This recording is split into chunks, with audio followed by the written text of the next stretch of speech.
So welcome to the June meeting of the Jaffna Club, last Sunday as usual. Agenda welcome address by me, and our speaker today is Mr. Rajaratnam, a New York-based investor. So our objective, which is mainly for the benefit of people who haven't attended our meetings before, the club will facilitate, foster and support social intercourse and fellowship amongst its members. It will build a network of members and non-members that can work together to promote the economic development of the Northern Province. So what is the club for? The club is a catalyst to help people like us connect with each other and to help people like us connect with Northern entrepreneurs and business opportunities. So the reason I use the word catalyst is the club itself doesn't build any empires. The club helps other people get together and do good works for the Northern economy. So we've had speakers since 2020, September 2020, and I'll just slowly leaf through this so people can see the speakers that we've had. So we've had CEOs, senior partners, general managers, entrepreneurs. We had the governor of the Northern Province, the former governor, Jeevan Tyagaraja. We've had educationalists, Professor Alex Devarajan.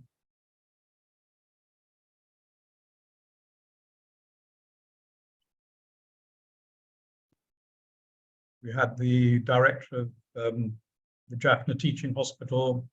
We had Stephen Hall, who's responsible, head of the Halo Trust, who was removing mines from the north, releasing land back into productive use.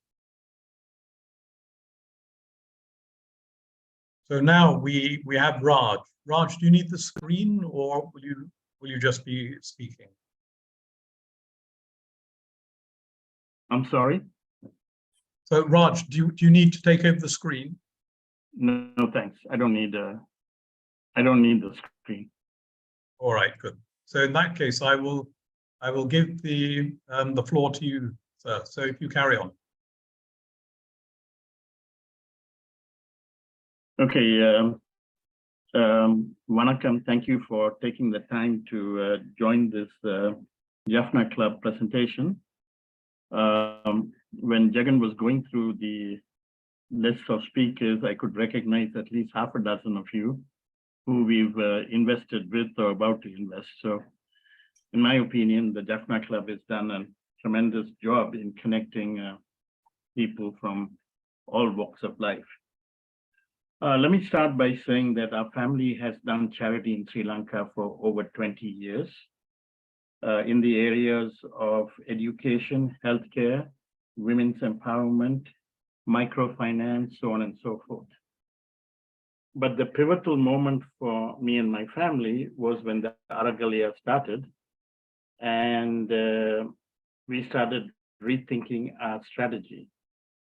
And what we then decided to do was to focus on creating employment. And through that, continue to do charity. So the singular focus is to create good jobs in Sri Lanka, and then use that as a vehicle to do charity. So the past December 22, my family and I went to Sri Lanka. We spent 4 or 5 weeks. We traveled all across the country just to learn what the lay of the land is and how best we can help. The aha moment for me was when I was in Norelia and I got to speak to some of these tea pluckers. And I found that for 6 or 7 hours of work, they were making 800 to 1,000 rupees a day. And their lot hadn't changed in 50 years. I also learned that some of these tea brokers, the leading tea brokers, were collecting 30, 25, 30 vintage cars. And the disparity of income and wealth was like amazing to me. And what that led to the thought that Sri Lanka is a land of the middleman. So that was my first thing. The middlemen are the ones that are making money. The farmers, the tea pluckers, the fishermen are at the mercy of this middleman. And, there's a narrative that things are bad only in the north and the east. But if you go to the deep south, the poverty levels are similar. The only difference is they were not bombed and didn't go through a war. So the middleman, even if you look at government, right? The guys who make the money are the guys who put the deal together. And they've got fabulously wealthy because of on the backs of the Sri Lankan people. So, my primary thought, then I started exploring. It's the same story in rice, it's the same story in coconut, agriculture, fruits, so on and so forth. Now, focusing on the north, every day, hundreds of tons of product are taken to the south, where they are processed, packaged, exported globally, and also sent back to Jaffna for the people in the north to buy it at a higher price. So now, I'm talking about Jaffna, but it's all over Sri Lanka. The producers have become economic slaves. And a few people are making a lot of money. So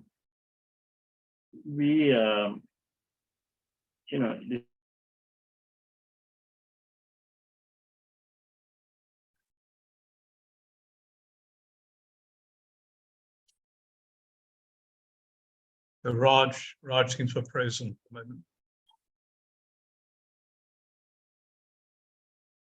Yeah, I think his bandwidth might be low.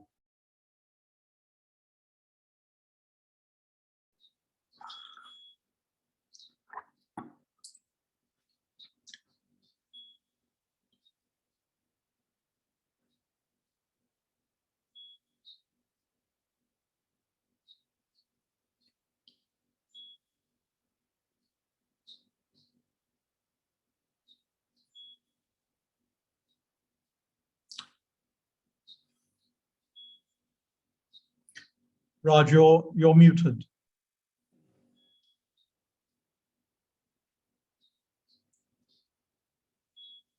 all right, so rule number one was we don't want to make a single rupee out of Sri Lanka. And I'll talk about that a little bit. Second rule is to focus on creating employment for youth and vulnerable women and men. Third was to run our charitable efforts as a business, not as a handout or something like that. And I explained a little bit about that too. So, in my life, I've started a few businesses in the US. And one of the things I do before I start any business is to literally write down what my competitive advantage is in that situation and what my weaknesses are. If you don't have a sustainable competitive business or advantage, you're not going to do well. So let me start with the weaknesses as I see it.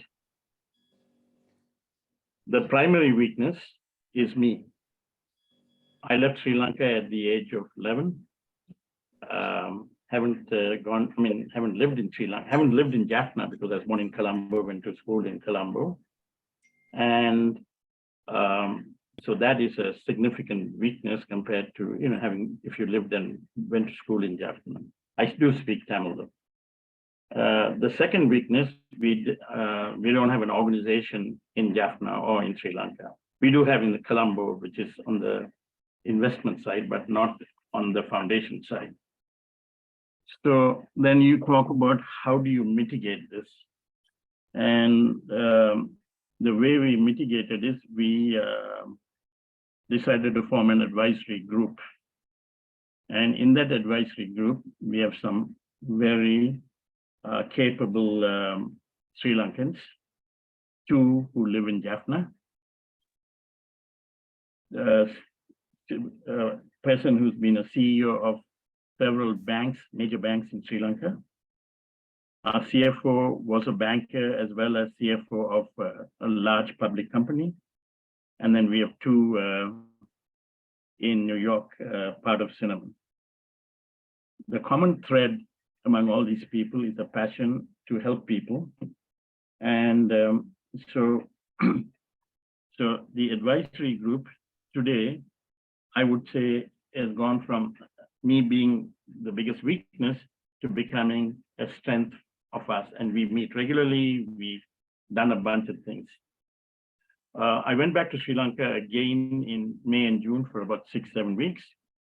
And we set up an office in Jaffna. As I said, we hired a CFO. We've got a legal team.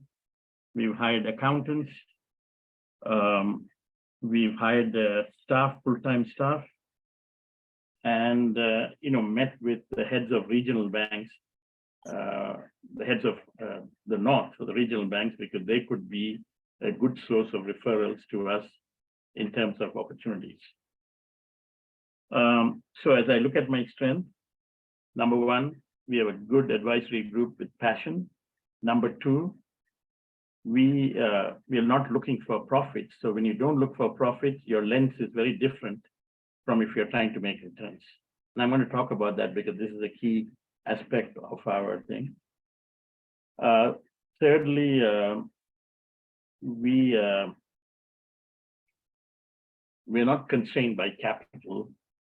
In relation to our goals, we've invested in about 12 different entities or in the process of, and we want to invest about a dozen or so every year for a long period of time. Finally, we've been able to form some strategic relationships with entities like YAL IT, which I think gives us a competitive edge in the IT space. So those are competitive weaknesses and strengths. There are 4 areas that are of interest to us. 1 is agriculture and fisheries.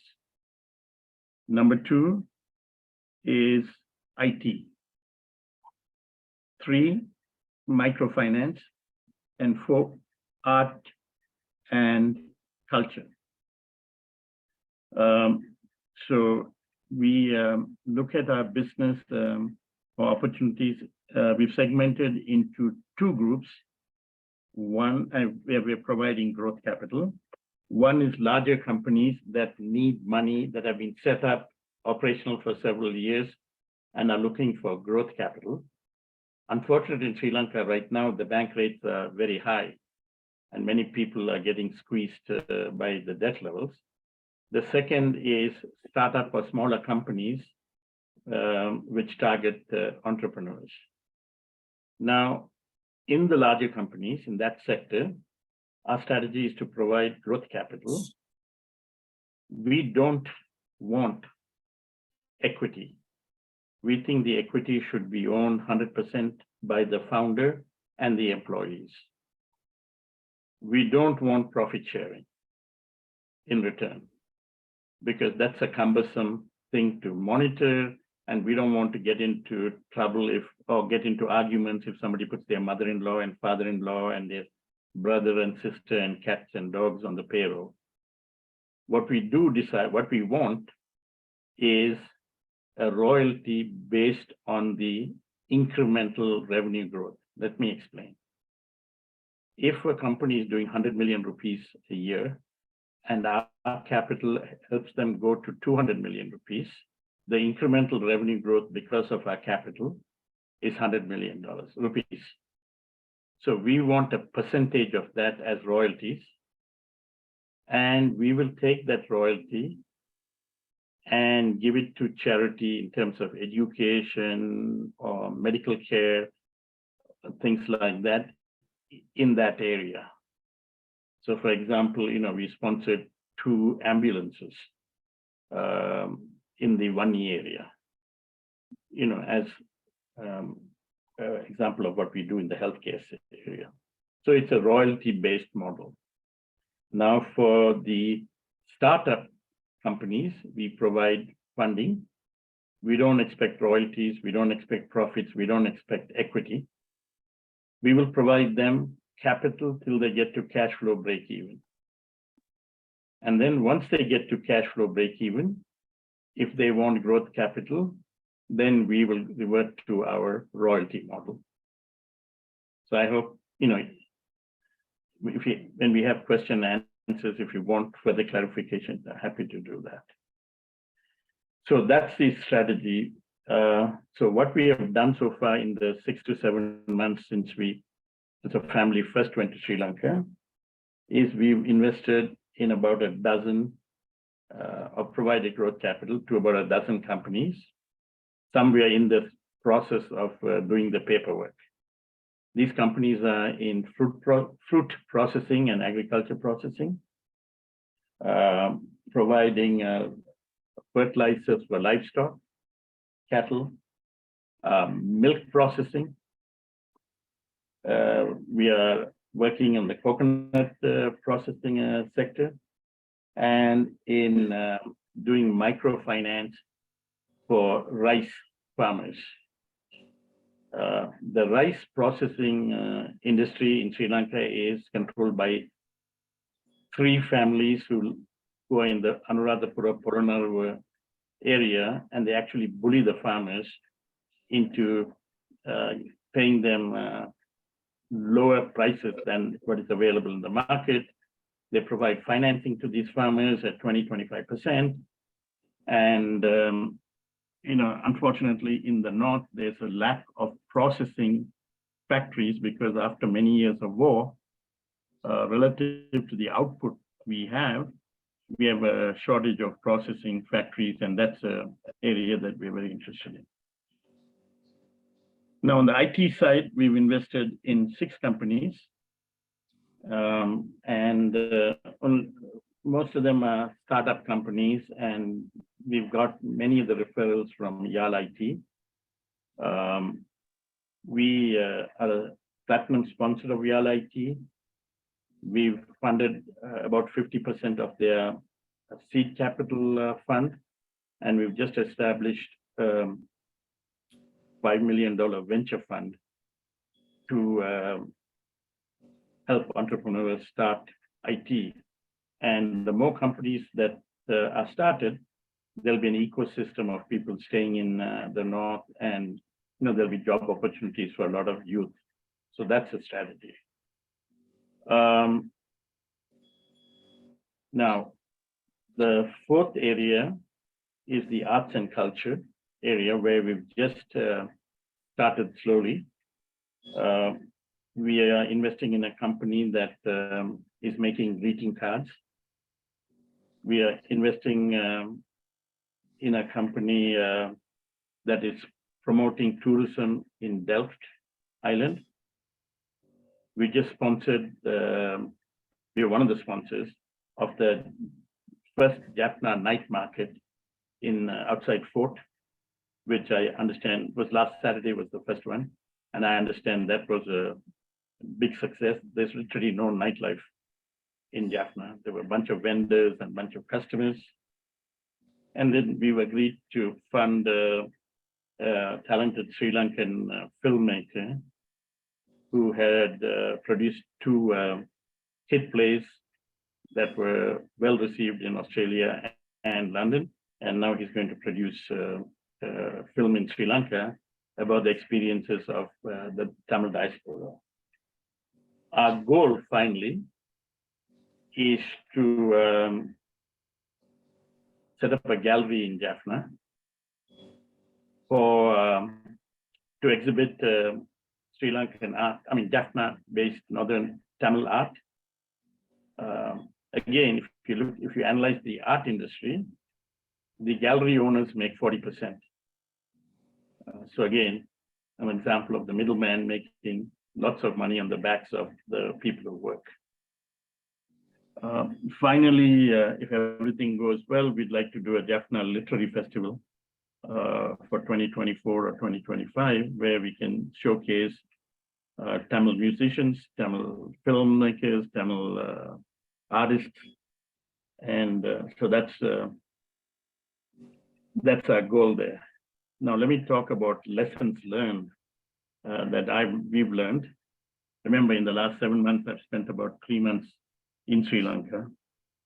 Number one is you have to be patient. So, we who live in the West are relatively impatient. So that's number one. Number two, it's very difficult to get financials or robust financials. Some of these entrepreneurs have several sets of books. You don't know which one to trust, which one not to. And so we insist on understanding who the accountants are and, try to get some information from them, as well as, with the entrepreneur's permission, talk to the commercial bankers who lend them money.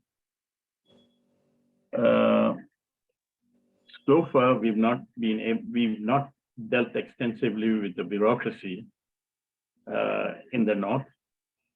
And we'd like to keep it that way because, we are bringing private capital and generally doing private business. But I think as we go to our second phase, we need to engage with them more. Fourthly, I think you have to make your goals clear upfront. What are you trying to do? And communicate it to the entrepreneur so there's no misunderstanding. And then stick to your core strategy. I am not afraid to say no if it doesn't fit our strategy. Too many people I find in Jaffna tell me that, oh, if you say no, you're going to lose face and, Well, that's fine. I'd rather lose face than lose money by doing something dumb.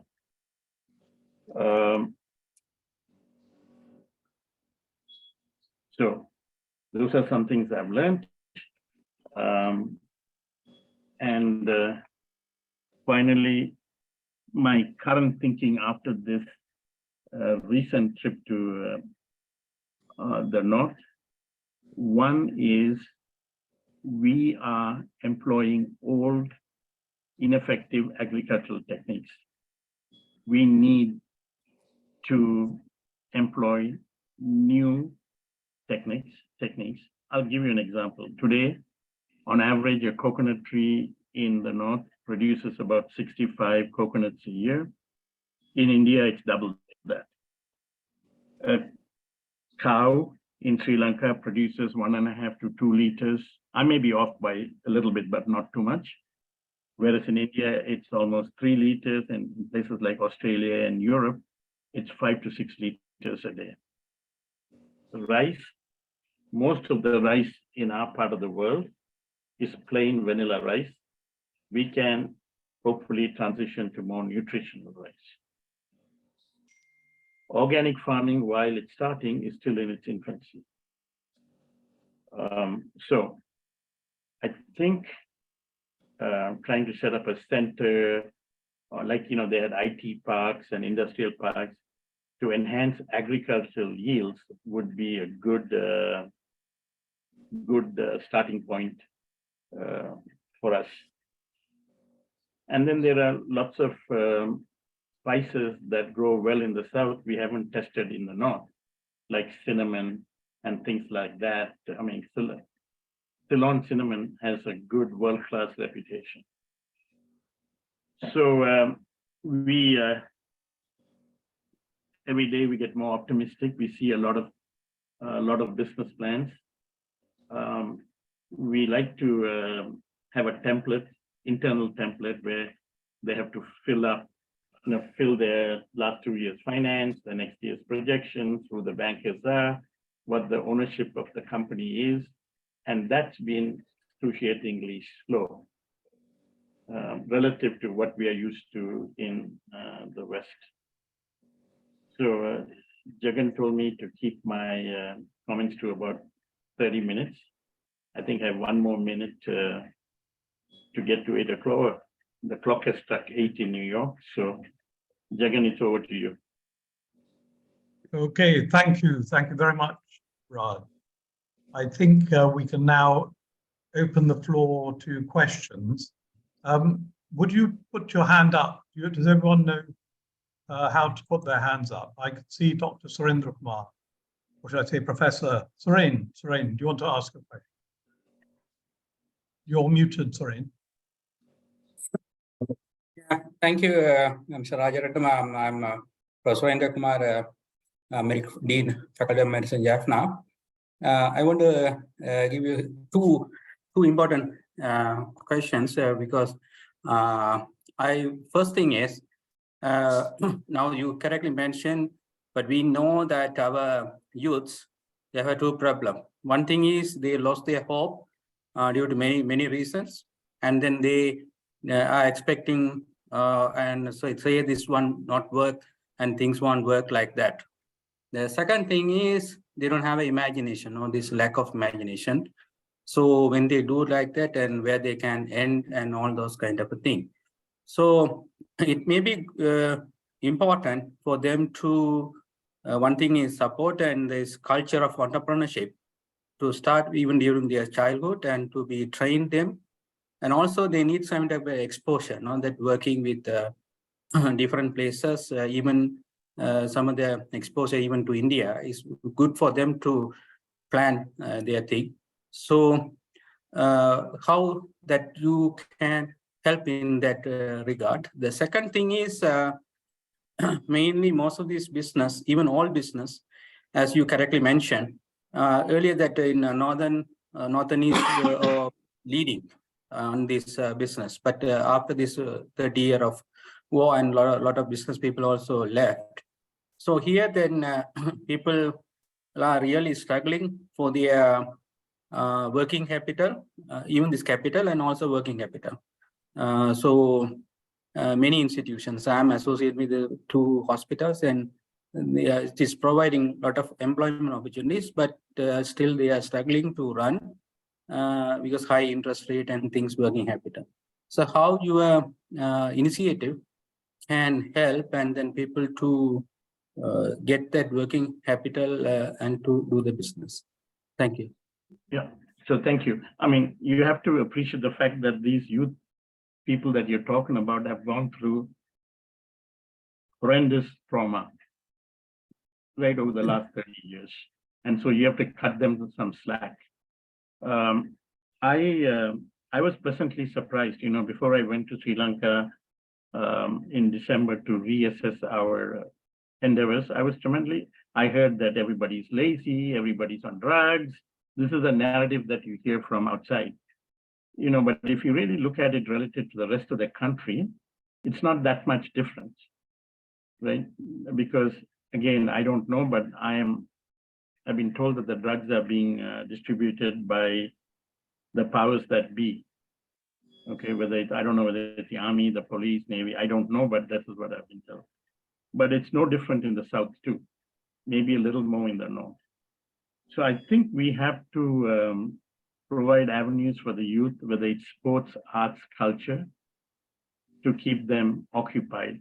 We have done a lot of work in the Vadamarachi area, which, my father is from Point Pitru, Alvai, which is a town south of, or village south of Point Pitru, in after school tuition with Hartley College, Methodist Girls College, and Nelliyadi Central. And the results are amazing in terms of their acceptance to university and all that. And then we provide educational support. We have not extended it so far beyond the Vadamarachi area, because we have to sort of allocate where our interests are. But I think keeping the youth engaged, like a sports program, one of the things we've discussed is to create, and there is, but put more money into cricket and soccer, which seem to be, sports that the youth are interested in. In terms of working capital, that's what we are providing to all these companies we've invested in. Working capital, but not free. We want a percentage of the incremental revenues. Because remember, if you're an entrepreneur today and you have to borrow from the bank at 20%, I don't know of too many businesses where you can make a sustainable living paying the bank 20%. And it's not the bank's fault because their cost of capital is also gone up. So we are trying to do that now. We are frankly constrained by lack of not capital, but manpower. We have 6 formal people on our advisory group. We have 2 others that are working with us mainly on the IT side. And,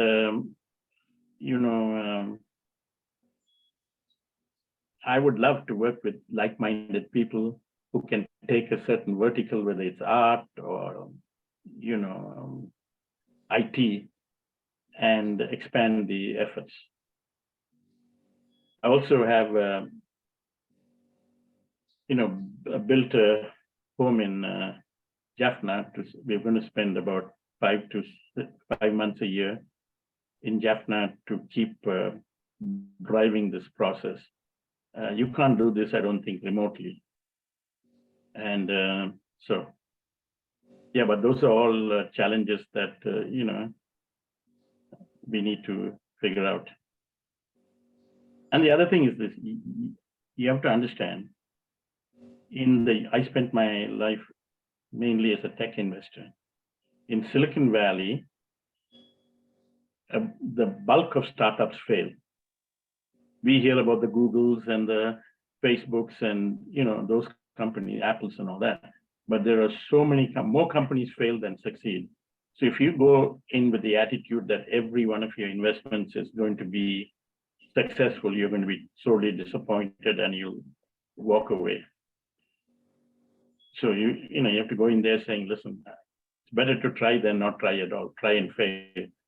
But I'm pretty tenacious about these things. And so we have staying power and we'll stay and fight as much as we can. Thank you, Raj. Now, I'm going to make a lot of enemies today because I'm going to be very brutal in terms of keeping questions short. We have 7 people with their hands up. So can you please keep your questions short and give Raj a little more time to speak? Yeah. So Bala in London, please ask your question. Hello, Raj. My name is Bala. I'm started off arrived here in 1983 when I was 18 years old. I've been started my offshore company in India back in 98 till 2013.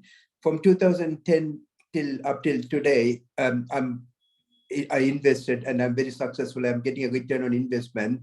Every month I had to spend 20 to 25,000 pounds per year, per month. My apologies, per month. £250,000 I'm investing back in Sri Lanka. I'm based in Trincomalee and Jaffna. All the buildings are mine. I constructed it and all that. The reason I've been kicked out of India, I couldn't compete with TCS and Infosys. All my staffs come along, work for me, and once they trained, then they move to TCS and Infosys. Here, HCL is a bit of challenging for me, but that I have won. I'm paying very high salary for my senior developers, 300,000 rupees, and retaining them. I got potential. My dream is to like Indian info, something like IIT or something. My dream is to build OIIT, Oyster Institute of Information Technology, and I want the elite forces for I got projects, and I have 10 million pounds worth of assets here in UK. I'm successful in that.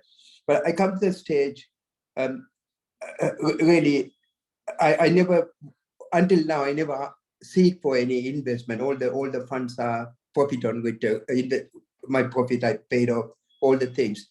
But now, for me to build Oyster Institute of Information Technology to produce elite developers is cost involved. There's no guarantee. I developed few of my developers went to Canada, and they seek for. So I'm not getting any return on my investment. I'm sorry, Bala, can I quickly? Yeah. Now, with Raj's permission, I will circulate his email with your permission. Can you ask the question? Because at the moment. Yeah, you're the showing- question is it worth a profile like myself? Is it worth claiming fund from public fund without ownership being tarnished or without I want to own the ownership of my company. I don't want to take public fund or charitable fund to invest this one. Is it right or wrong thing to do? Okay, I never borrowed any money from anybody else in the Yes, past. so number one, congratulations on your success. But rule number one for me was not to make money out of Sri Lanka or the northern province or the south. I know how to make money in the US. And so my lens is very different from somebody who looks at it from a profit standpoint, right? Now, in the last 2 months or 3 months, they've opened IT university, licensing the process from the SLIT. It is being sponsored by a Canadian businessman called Indi Padmanathan. They've got some land near KKS, and I think they're trying to, the initial class, it's all IT, 4-year program. Initial class is about 500 students. And the staff, the professors are coming from the South, SLIT, the dean is a Tamil gentleman. So now he is looking at it as a for-profit institution. And if you send me your email, I can connect you with him and you can discuss it. The reason I wanted to start Oyster Institute of Information Technology, Sorry, Paula, I'm going to move on to the next question. Okay. But Okay. I will send you, as Raj has agreed, I'll send you, well, please send me your email. Yeah. I have your email. Bala, remind me, I'll send your email to Raj. Okay. Thank you, Bala. Okay. He's muted. Kurt muted. You're muted. Kurt, can you unmute it, please? Okay. Okay. Raj, that was I don't want to be condescending, but it's a excellent presentation, and my views are congruent with your views and Jagan's views. And I really feel that we need to lift Jaffna. Jaffna has a lot of potential, and the diaspora is a strength. So I agree with you in everything what you have said. And also the lesson you have learned. Everything moves so slowly in Jaffna. How can we motivate our people to move a bit faster? Because I've studied at St. John's College, Jaffna. The diaspora Johnians are so fired up. They are celebrating 200 years and so passionate, so passionate. They will do anything for St. John's. So how can we invoke that sort of sentiment in Jaffna? So we can do anything for Jaffna. We are from Jaffna, right? And the other thing that I want to say is, you already mentioned that you are focusing on art, culture, technology, and I have an office in Jaffna as well, in the Jagan's building. But Jagan is very involved in art, culture, and everything. When the money flows in, then they have to spend the money. They have to go to restaurants, enjoy life. So now with the COVID-19, I find people are becoming more lazy. They don't dress up to go to work. They come in their home clothes. So it's some sort of slackness is happening. And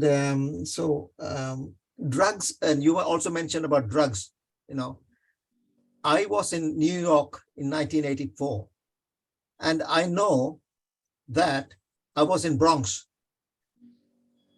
They were pimping on one side and drugs were selling on the other side, and the police was oblivion to anything. What is your question? My question is, how can we invoke passion? That's what I'm asking. We Well, can spend money, we can throw money. No. How I can think we invoke passion? intelligent charity run like a business is the answer. Now, one thought is to get all the St. Johnians and the Central College people and start a sovereign fund like Singapore did or Vietnam, and run by people who live there, who have the background to invest and are serious. Now, and give it to them. We from the outside can't do that because we're not in the know-how, right? And if each diaspora person can give whatever they can afford to give, you have a sizable pool of capital. Now, I know there'll be people say suspicious and say somebody is putting their wife on the payroll and driving a bigger car than they should and all that. But that's, in life, you can't optimize everything, right? If we lose 25% of the capital due to inefficiencies, but the 75% makes a difference, then that's a useful risk reward, in my opinion, right? But the diaspora is one of our biggest strengths. Just look at the achievement of Tamil people, not just in business, but in medicine, in education. It's just amazing relative to the number of people we are. Pakistan, Bangladesh, maybe India is close. But they are, 50 times our size, right? The impact of the diaspora is our strength. And it's also why, the government is reaching out to the diaspora to help rebuild Sri Lanka. They know they have capital. They know that they've worked hard. And remember, we have a period of about 15 years, because the people who have the most connection to Sri Lanka are the ones who lived there. My children, unfortunately or fortunately, think of Sri Lanka as a nice place to go on vacation, great beaches. And, no, I'm lucky in the sense that they have on their own studied Tamil. Okay, so and because of the charity we've done, they want to get involved in it. But that's, I think, the exception rather than the rule, right? Because in the US, we are not concentrated like in Canada around Toronto or in England. We are a big country and there are Tamils all over the place. So I think if we can get, there are so many prominent Tamils in Sri Lanka, and they can form a group and invest capital that's funded by us. I would definitely participate, because right now I feel that my bandwidth is constrained by people, people who are like-minded people, not looking at the North as a profit center, but as a way to help uplift, as you said, our people, right? And, I don't know, but last I checked, when I die, I can't take my money with me. Right, so I might as well spend it, at least in the US, they have estate taxes. So 50% of your net worth over a certain number goes to the government. So rather than give it to the government, I'd like to give it to people that I care about. Absolutely. So I'm happy to fund it to some extent, but if a whole bunch of us, if you look at how well the diaspora has done, it is an amazing success story. 30 years. Diaspora has done it in 30 years. And there are about 52 people watching this Zoom meeting today. If we can invoke what we can, then it'll be a great thing. Thank you. Thank you, Raj. That's a big tribute to Jagan. I think it's a tribute to you, Raj. But now Daniel is next. Can you please go directly to your question? There are 7 people And I don't think we'll have time for any more. So Daniel, please go directly to your question. Yeah, so I have sort of three, but I'll rattle through them. The first one goes to what you've been talking about already. What are your thoughts on addressing that capability gap that you mentioned? So, for example, you're able to invest capital, but you're lacking, I guess, management bandwidth or the ability to effectively deploy that on the ground by the sounds of it. I guess the context is I am similar to you. I come from like a private equity background in Sydney. I went to Sri Lanka 5 years ago, set up a business and realized I want to do more there and actually execute on the ground. But the return on time for me personally is it's not commensurate. So, you know, working in Sydney, you know, you're going to get a substantially higher return. And so a challenge for me is how do you address that where we can potentially bring some of the capability overseas back into Sri Lanka so it can sort of get on the ground and drive a lot of that value. I think there's a substantial benefit there. Okay, so we'll start with can that. I ask you, Daniel, you said you had 3 questions. Can you limit it to 2? So then the second one is you mentioned there's a middleman taking advantage dynamic in Sri Lanka. I guess keen to understand your thoughts on the structural reasons for that, why that's happening, and I guess how you prevent that from happening longer term. Yeah, so the first question is, you know, if you look at Sri Lanka as a return on your money or return on your time, it's a huge albatross around your neck because you're not going to meet your hurdle rate that you could get in the West, right? So I've taken that off the table, right? For example, this year, my fund is up, our fund, we're a family office, is up 30% year to date. So that's in 6 months, right?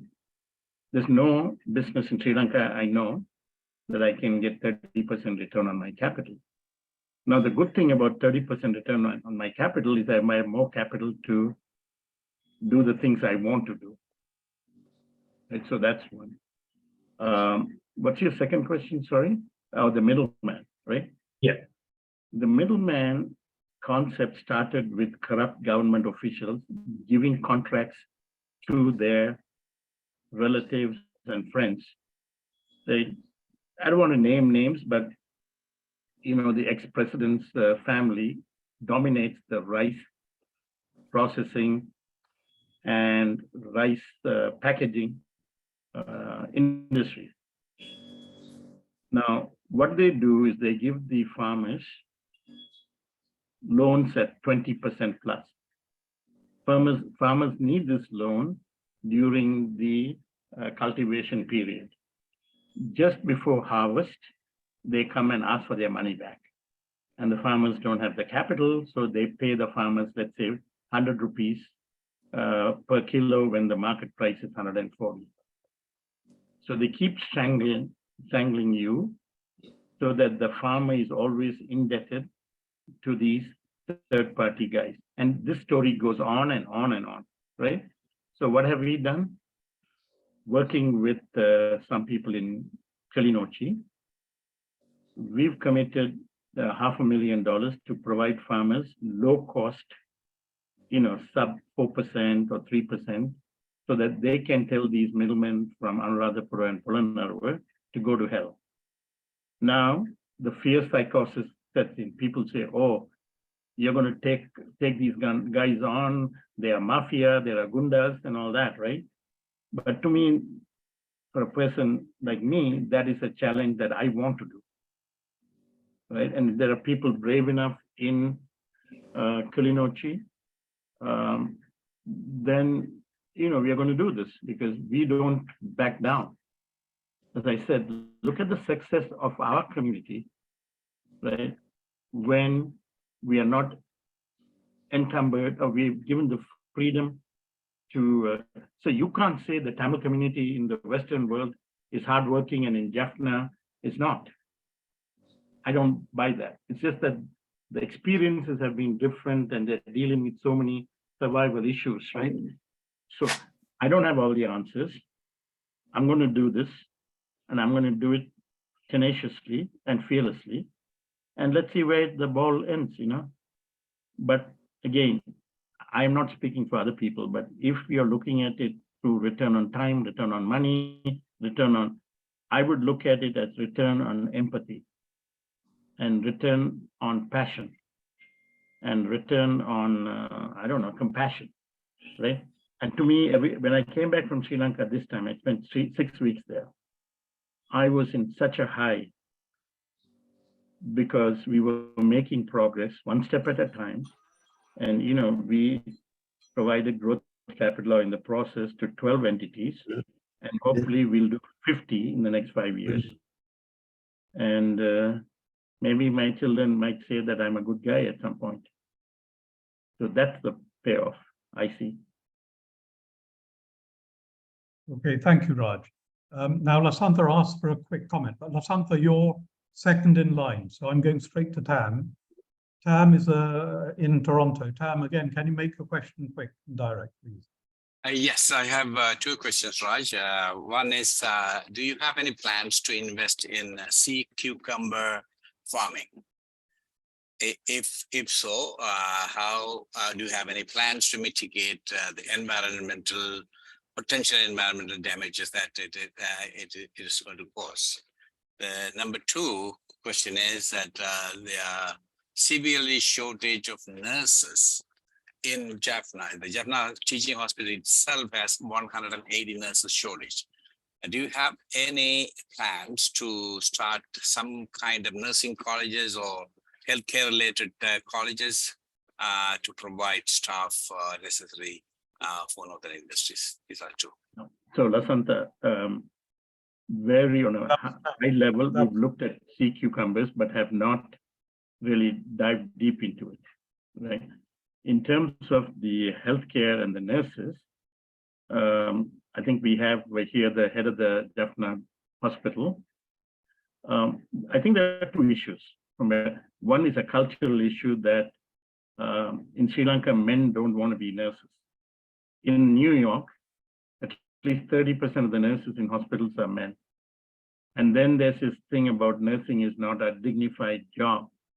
But those are just, high level sweeping statements. But the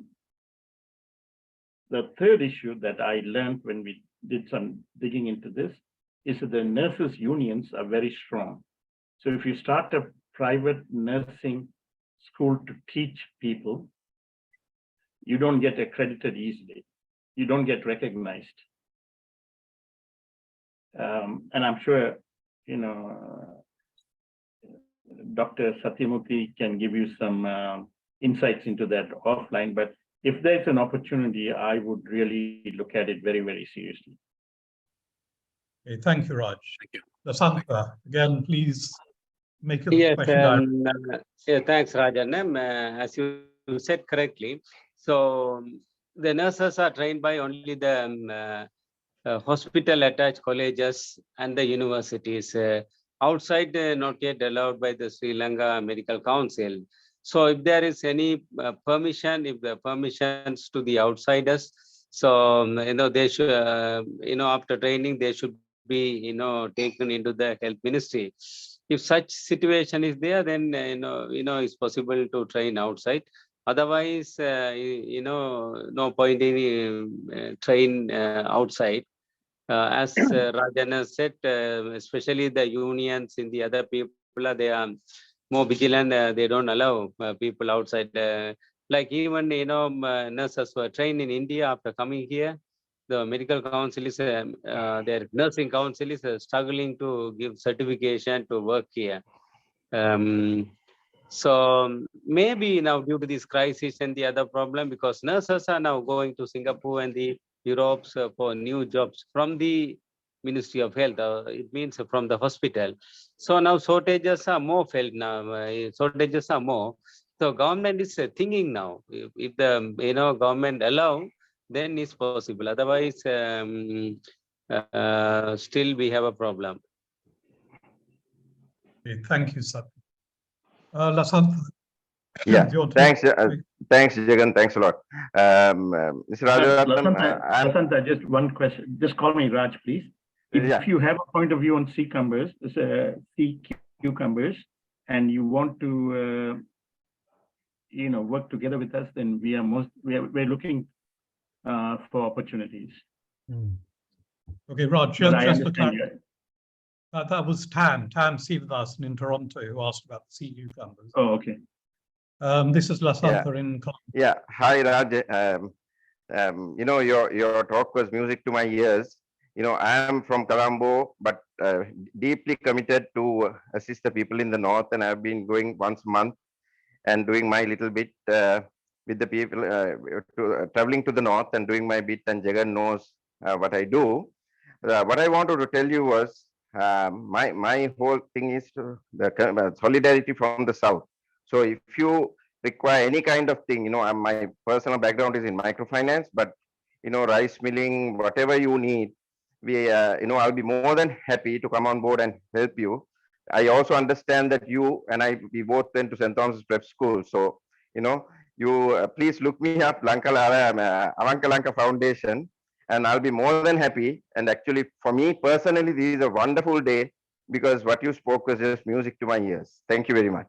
No, thank you very much, Lasantha, and I'll get your contacts from Jagan. I mean, one of the reasons I was reluctant to do this Jaffna club first when Jagan asked me, and then I relented after I came back from Sri Lanka, because I think if we can gather a group of like-minded people. Of course.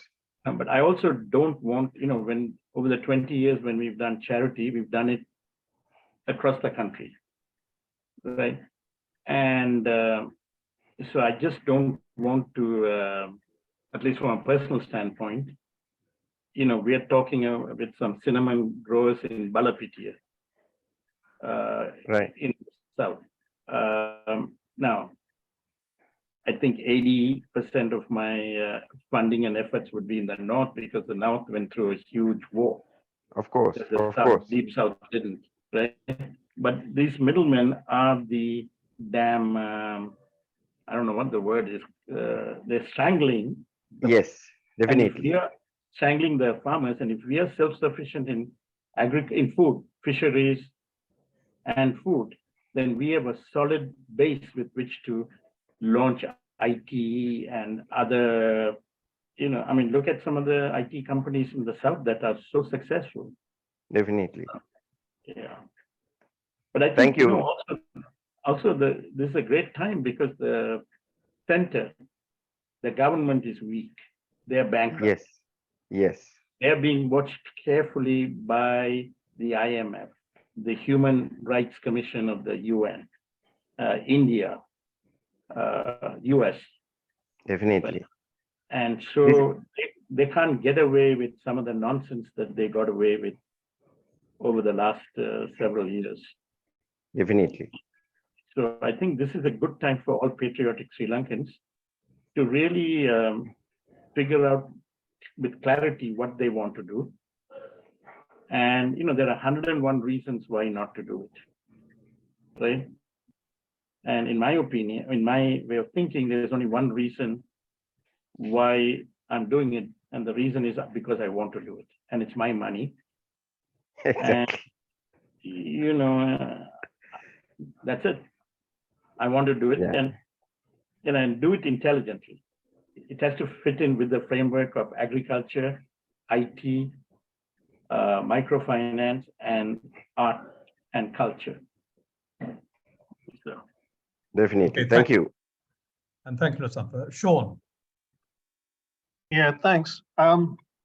Raj, extending this middleman concept about an unfair distribution of wealth, if you don't take an equity position within a company, how do you ensure that there's not an unfair distribution of wealth within each of your organizations? Okay, it's a good question. And let me tell you, I want the entrepreneurs to make money, because if they make money, they will employ more people. But they're making money not because they're a middleman, but because they're actually building businesses, whether it's IT, whether it's in farming, and so on and so forth. If they build these businesses successfully, they employ more people. Those people spend the money in the north, the whole multiplier effect of the economy. How I get paid for my capital is through the royalty on incremental revenue. Now, if these companies don't grow and they are flat, I don't make any money, or our organization doesn't make it. if their revenues go down, we don't get a return on our capital. So we're taking somewhat of a risk. But I'm a capitalist. I believe that those who build companies and grow employment and help the economy should get rewarded. But if you're sitting there bullying people, using your trucks and buying tea at low prices and auctioning them off, and not giving back to one of the people I admire, and I think he may be on the call here, was a CEO of a tea broking firm. He realized he was successful because of the tea pluckers. He actually relocated upcountry, and he's working with these tea pluckers to uplift their lives. And I'm really honored to be part of that journey as a donor. So those types of things make me very, very happy. Okay, thank you, Sean and Raj. Prithvi, it's your go. And again, please make your question direct. Can you hear me? Can you hear me now? Can you hear me? Yes. Yeah. Okay, I'm Prithvi Raj. I'm heading Humedica. It's a humanitarian organization. I have three things. Thank you, Raj. You're I appreciate your realism, as well as the looking for the attitude, mindset attitude of competitive advantage and all those things.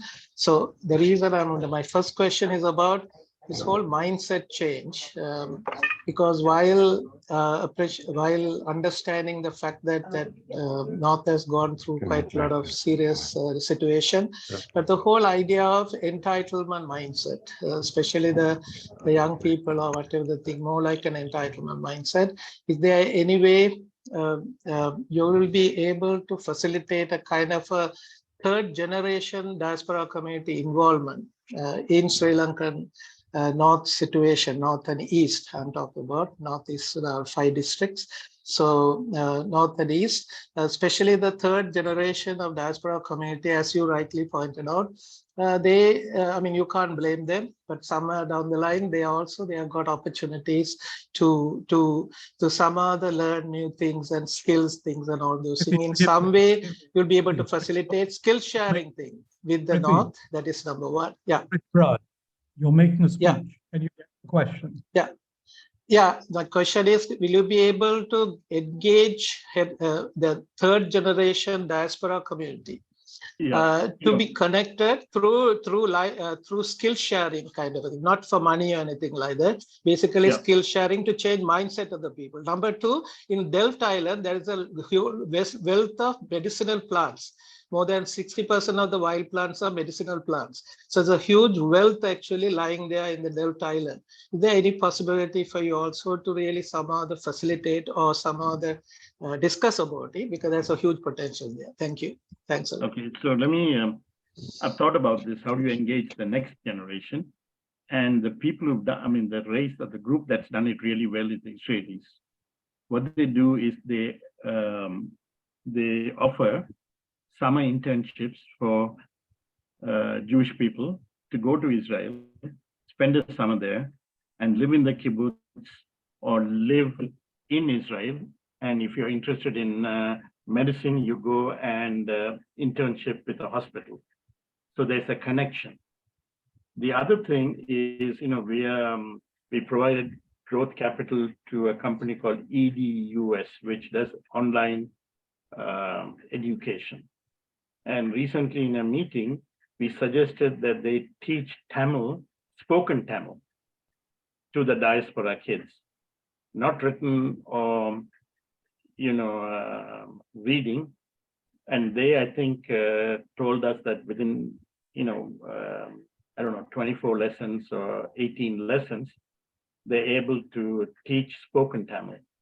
That's a start. But offering internships, even if it's, for a nominal amount to people in the West, children in the West to go back. It's been very, very successful in the US by the Jewish people. And even third and fourth generation Jewish people still talk about the Holocaust and things like that. So we need to have an awareness of our history and be able to give a bridge for these people to easily come to Sri Lanka, spend a summer. I mean, my 3 kids came and spent a summer and worked in Sri Lanka, and they have that connection to that. The Delft Island, first time I'm hearing about the medicinal value, but that's clearly something, if there is, we should, exploit. I understand that cinnamon has medicinal value, and almost, a lot of plants that are grown either have organic, if you do organically or medicinal value. And so those are things, remember, I've been at this only for 6 or 7 months, seriously. And so this is a start of what I hope will be a journey that all of us can join and, help our people. Okay, thank you, Raj. Tusita. Yeah, hi. Thank you very much, Raj, for the stimulating session. I have 2 questions, actually. I'm personally a marketer by profession who's now committed to support other small businesses. I'm part of the Sri Lanka's National Women's Chamber of Industry and Commerce. And 2 months ago, we started a group in the North where we are trying to encourage MSMEs and also some of the large organizations run by women to come on board so that we can help them build greater capacity, get engaged in policy advocacy work and all that. Ours is a not-for-profit organization, so there is nothing that is coming in for us. We are all volunteers. Jagan is aware of this.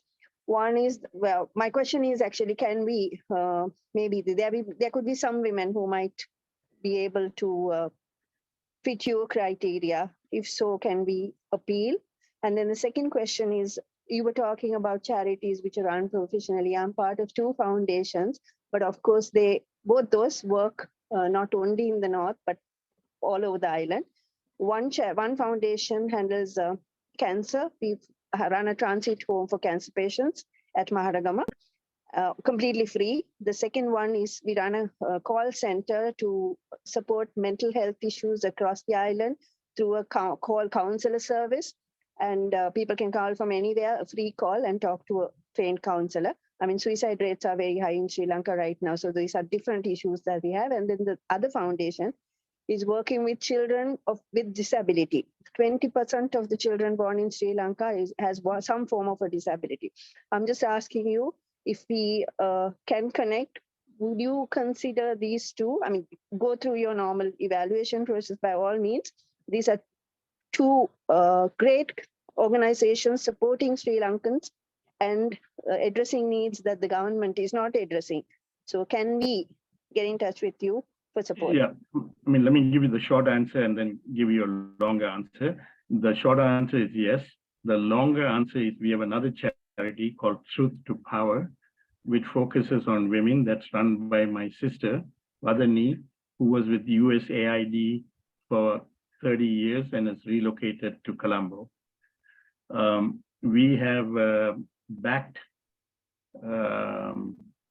Palmera.org. Do you know them? The Australian organization that works with women. Aparna is the name.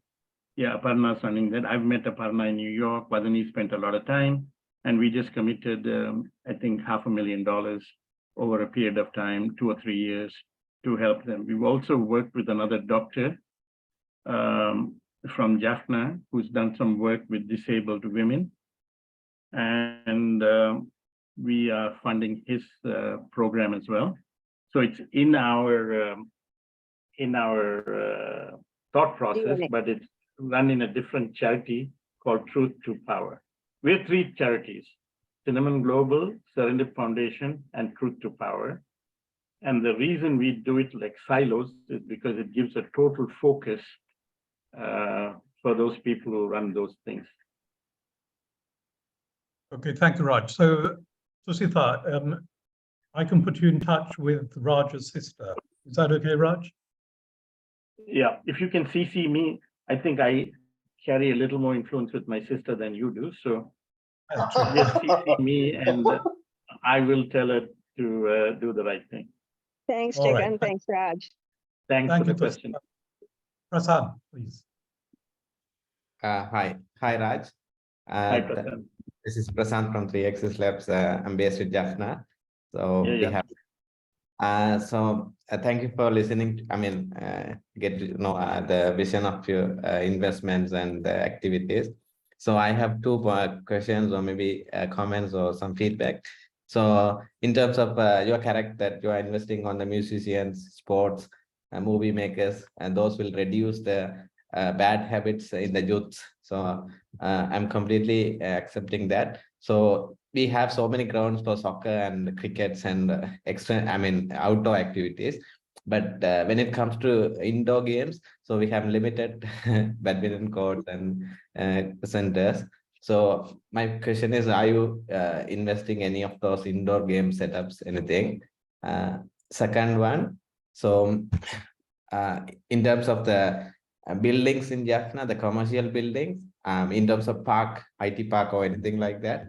So I understand that there's a building is happening by the Indian Cultural Fund or something, but it's in the word more than 5 years or 6 years.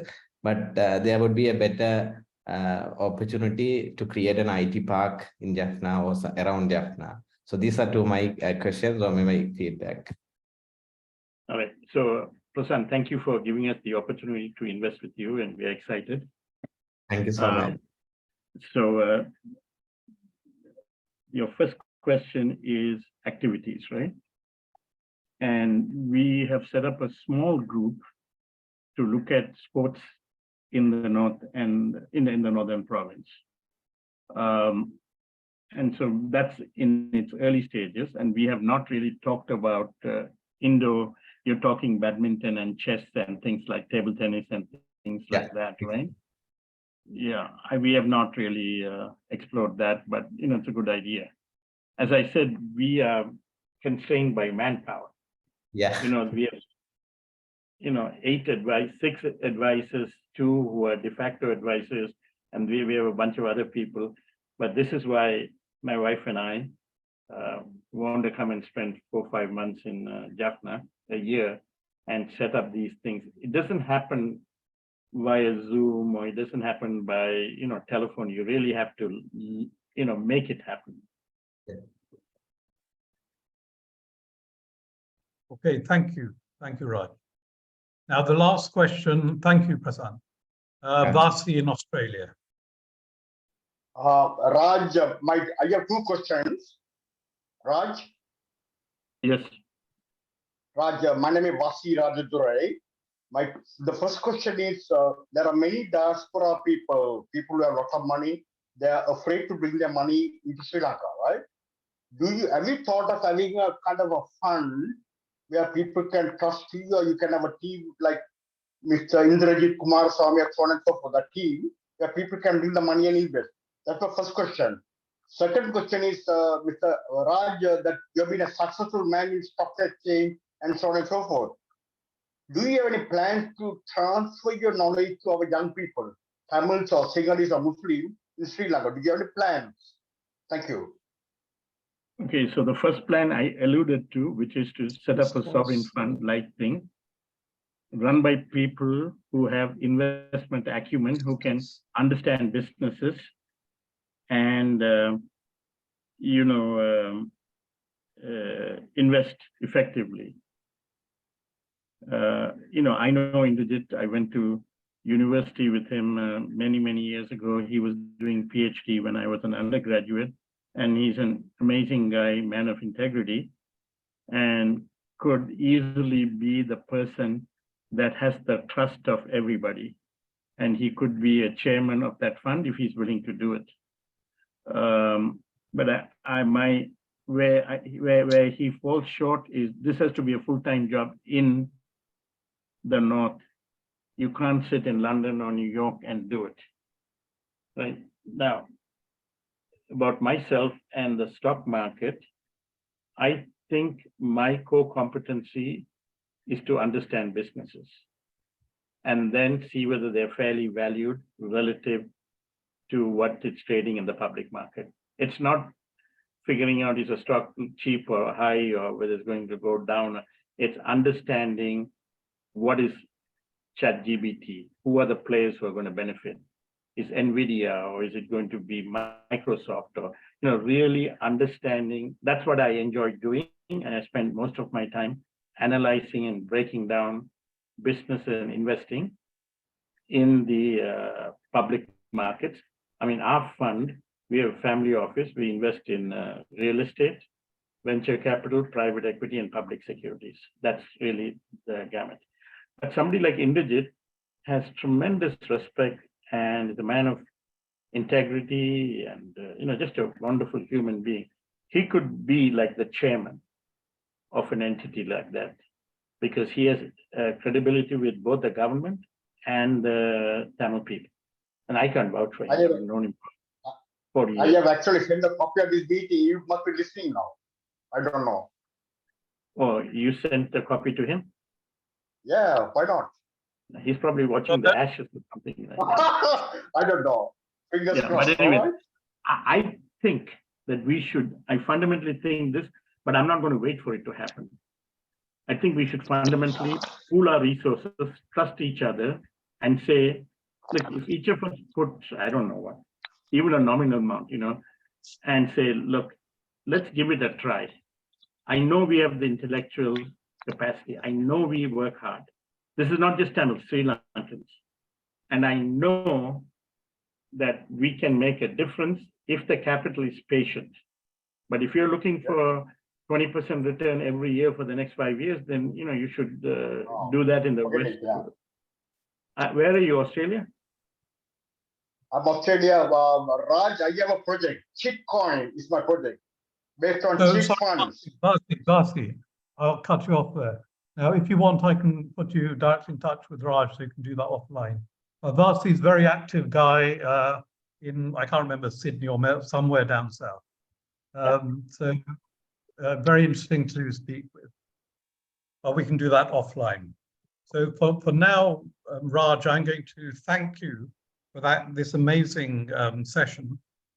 I think everybody has got an enormous insight in what your objectives are here, which are actually unique in terms of what I've seen from the diaspora. I just want to say something. I don't think I have a monopoly on brains or insights. This is one man's thoughts, and I'm not going to wait for us to raise a fund or things like that. I would love to have somebody, to invest in a fund like that, because I think it will be helpful rather than subtractive, right? But in the meantime, I know that if we have 15 Tamils, we'll have 20 opinions. So rather than, deal through that bureaucracy, I just want to, I'm in a man in a hurry because I'm in my mid-60s now, right? And so I just want to make things happen. And if I'm successful, it's okay. If I fail, then my bad, right? But it's not going to be for want of effort or, whatever. Yeah, no, thank you. And you will have met a number of people here who are actively investing, running businesses in the North. So I think we all would like to thank you. I would like to thank you, and we will now move on to Hold on, Jagan, one more thing. I want to give you a standing ovation for organizing the Jaffna Club. So because I've met a lot of people through you, so I'm going to start the process of giving you a standing ovation. Thank you, Jagan. Oh, you're being shy for the first time. Thank you very much. Congratulations, Jahan, and thank you, Raj. You made the day for all of us. Gauri Mahendran. Thank you. From Sri Lanka, Jaffna. Thank you. Nice. Looking forward to seeing you in person. I was in New York, but I missed you. Next time. Okay. All right. Next time. Okay. The final thing. Okay. It's been 1 year since we last paid our subscriptions. Absolutely. So reminders to be made a year ago. Who wants to join? If they can email me. So The criteria is you have to be actively investing, actively running a company in the North. And that will give you voting rights, rights to be officers.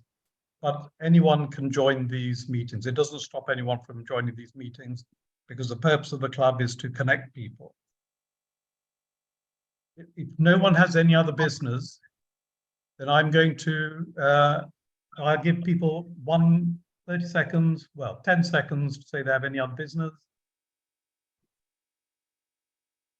Very good. So I will now say, have a good breakfast, have a good lunch, have a good tea, have a good dinner, and for our friends in Australia, good night. Thanks, Jagan. Thank you. Thank you. Okay, bye. Thank you, everyone. Thank you. Thank you. Bye. Thanks, Bye. Raj.